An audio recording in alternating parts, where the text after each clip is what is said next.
जब प्यास हद से बढ़ जाए और इंसान की बेबसी अपनी सीमाएं तोड़ दे, तब जन्म लेती है हिम्मत।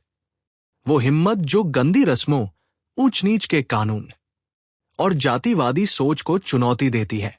गंगी निकली है उस कुएं की ओर जहां उसका जाना मना है, जहां इंसानियत से पहले जात देखी जाती है।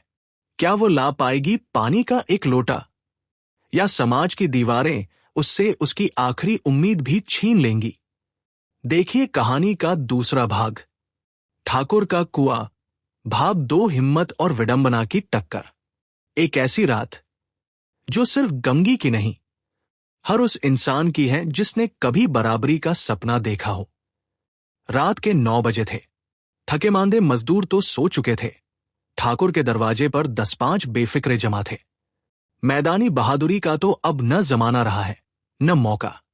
कानूनी बहादुरी की बातें हो रही थी। कितनी होशियारी से ठाकुर ने थानेदार को एक ठास मुकदमे में रिश्वत दी और साफ निकल गए। कितनी अक्लमंदी से एक मार्के के मुकदमे की नजर ले आए। नाजिर और मोअतमिम सभी कहते थे नरल नहीं मिल सकती। कोई 50 मांगता, कोई 100। यहां बेपैसे कौड़ी नकल उड़ा दी। काम करने ढंग चाहिए। इसी समय गंगी कुएं से पानी लेने पहुंची। कुप्पी की धुंधली रोशनी कुएं पर आ रही थी। गंगी जगत की आड़ में बैठी मौके का इंतजार करने लगी। इस कुएं का पानी सारा गांव पीता है, किसी के लिए रोका नहीं। सिर्फ ये बदनसीब नहीं भर सकते। गंगी का विद्रोही दिल रिवाजी पाबंदियों और मजबूरियों पर चोटें करने लगा।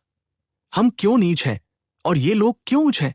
इसलिए कि ये लोग गले में तागा डाल लेते हैं। यहां तो जितने हैं एक से एक छंटे हैं।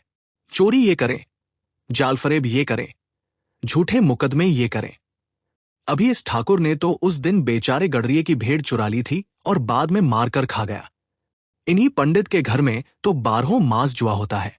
यही साहू जी तो घी में तेल मिलाकर बेचते हैं। काम करा लेते हैं, मजूरी देते नानी मरती है। किस किस बात में हमसे ऊंचे हैं। हम गलीगली चिल्लाते नहीं कि हम ऊंचे हैं, हम ऊंचे हैं। कभी गांव में आ जाती हूं तो रस भरी आंख से देखने लगते हैं, जैसे सबकी छाती पर सांप लौटने लगता है। परंतु घमंड ये कि हम ऊंचे हैं। कुएं पर किसी के आने की आहट हुई। गंगी की छाती धक धक करने लगी। कहीं देख ले तो गजब हो जाए। एक लाद भी तो नीचे न पड़े। उसने घड़ा और रस्सी उठा ली और झुककर चलती हुई एक वृक्ष के अंधेरे साए में जा खड़ी हुई। कब इन लोगों को दया आती है किसी पर? बेचारे महंगू को इतना मारा कि महीनों लहू थूकता रहा।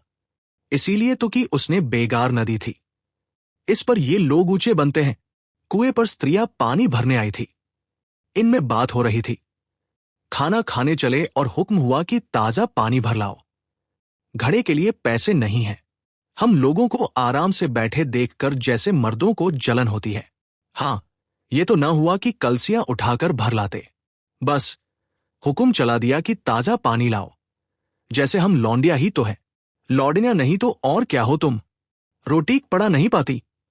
10-5 रुपए भी छींच पटकर ले ही लेती हो। और लौंडिया कैसी होती है? मत लजाओ दीदी। छिन भर आराम करने को जी तरस कर रह जाता है। इतना काम किसी दूसरे के घर कर देती तो इससे कहीं आराम से रहती। ऊपर से वो एहसान मानता। यहां काम करते करते मर जाओ। पर किसी का मुंह ही सीधा नहीं होता। दोनों पानी भरकर चली गई तो गंगी वृक्ष की छाया से निकली और कुएं की जगत के पास आई। बेफिक्रे चले गए थे। ठाकुर भी दरवाजा बंद कर अंदर आंगन में सोने जा रहे थे। गंगी ने क्षणिक सुख की सांस ली। किसी तरह मैदान तो साफ हुआ। अमृत चुरा लाने के लिए जो राजकुमार किसी जमाने में गया था, वह भी शायद इतनी सावधानी के साथ और समझबूझ कर न गया हो। गंगी दबे पाव कुएं की जगत पर चढ़ी। विजय का ऐसा अनुभव उसे पहले कभी न हुआ था। उसने रस्सी का फंदा घड़े में डाला। दाएं बाएं चौकन्नी दृष्टि से देखा जैसे कोई सिपाही रात को शत्रु के किले में सुराज कर रहा हो।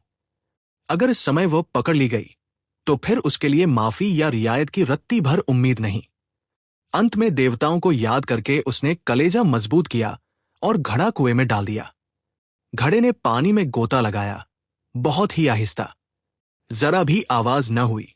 गंगी ने 2-4 हाथ जल्दी जल्दी मारे। घड़ा कुएं के मुंह तक आ पहुंचा। कोई बड़ा शहजोर पहलवान भी इतनी तेजी से न खींच सकता था। गंगी झुकी कि घड़े को पकड़कर जगत पर रखे कि एकाएक ठाकुर साहब का दरवाजा खुल गया। शेर का मुंह इससे अधिक भयानक न होगा। गंगी के हाथ से रस्सी छूट गई। रस्सी के साथ घड़ा धड़ाम से पानी में गिरा और कई क्षण तक पानी में हिलकोरे की आवाजें सुनाई देती रहीं। ठाकुर कौन है, कौन है, पुकारते हुए कुएं की तरफ आ रहे थे और गंगी जगत से कूदकर भागी जा रही थी। घर पहुंचकर देखा कि जोखू लोटा मुंह से लगाए वही मैला गंदा पानी पी रहा है। कभी कभी एक लोटा पानी भी इंसान की पहचान और सम्मान से बड़ा हो जाता है। गंगी हार गई थी, या शायद समाज की सड़ी सोच को बेनकाब कर गई थी। क्या आज भी हमारे समाज के कुएं सबके लिए खुले हैं?